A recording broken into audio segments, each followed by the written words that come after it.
Dear children, in this module we are going to learn about what is photophosphorylation. Phosphorylation is the synthesis of ATP in the living cells. What all cells? It is taking place in the mitochondria and chloroplast, and that process is called as phosphorylation. Whereas photophosphorylation is a synthesis of ATP in the chloroplast in the presence of light. As the name implies, photophosphorylation. So the synthesis of ATP in the presence of light. And where is it taking place? It is taking place inside the chloroplast, and this process is called as photophosphorylation. There are two types of photophosphorylation taking place in the chloroplast, that is non-cyclic and cyclic. Non-cyclic photophosphorylation is just what we studied in the last modules, that is the Z scheme of light reaction. This type of photophosphorylation occurs when the two photosystems comes into action. It occurs when the two photosystems work together in a series, that is first photosystem 2, then the photosystem 1. And both the photosystems, they are connected together by an electron transport chain, as we had learned in the Z scheme. That is, the electron which is excited from the photosystem 2 goes down to the electron transport chain, and then it is connected to the photosystem 1, and ultimately it reaches NADP and brings about the reduction of NADP to NADPH.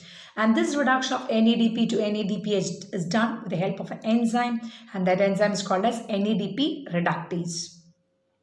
And which are the energy-rich intermediates which are synthesized in the Z scheme? We know it as ATP and NADPH.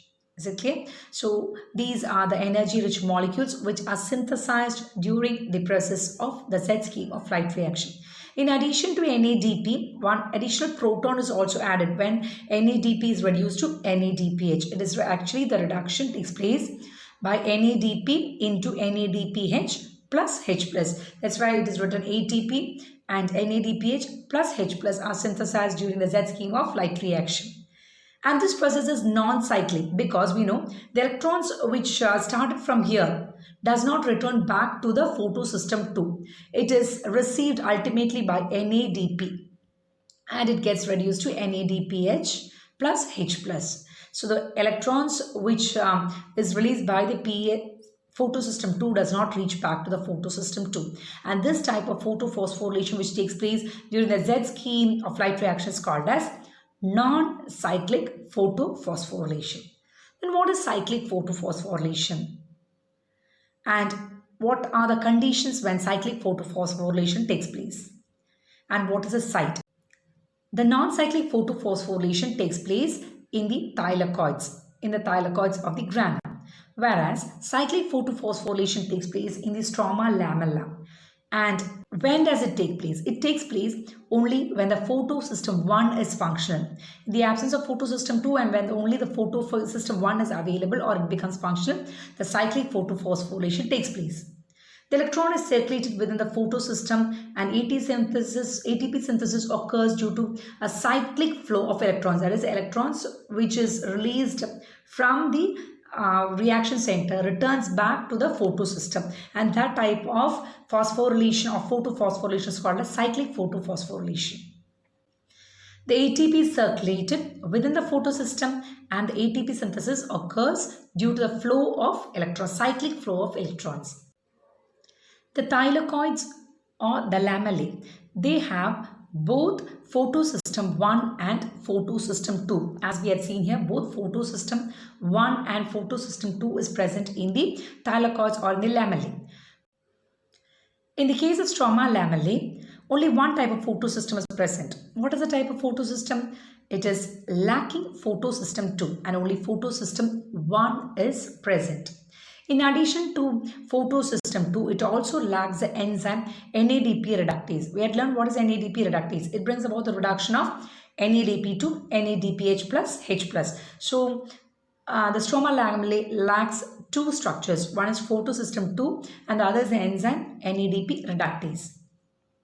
The electrons does not pass on to NADP, but the electrons come back. See, from here, it comes back from the electron acceptor. It is not going to NADP. Instead, it is coming back to the photosystem 1 via an electron transport system. So instead, in the last, or that is in the non-cyclic photophosphorylation, we'll hear from the electron acceptor, the electron is received by NADP, and with the help of the enzyme NADP reductase, it gets reduced to NADPH plus H plus. Whereas here there is no NADP reductase in order to reduce NADP to NADPH.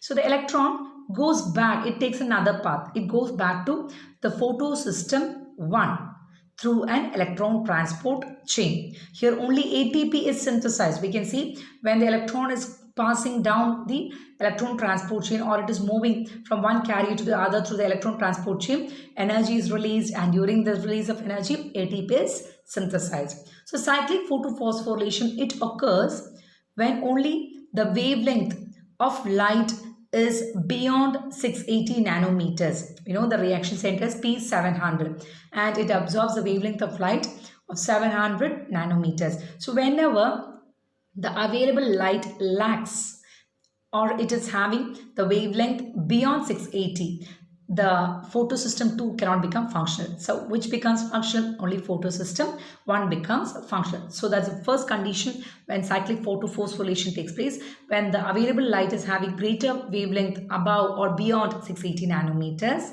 and it is taking place only in the stroma lamellae, where the photosystem 2 and NADP reductase is totally absent.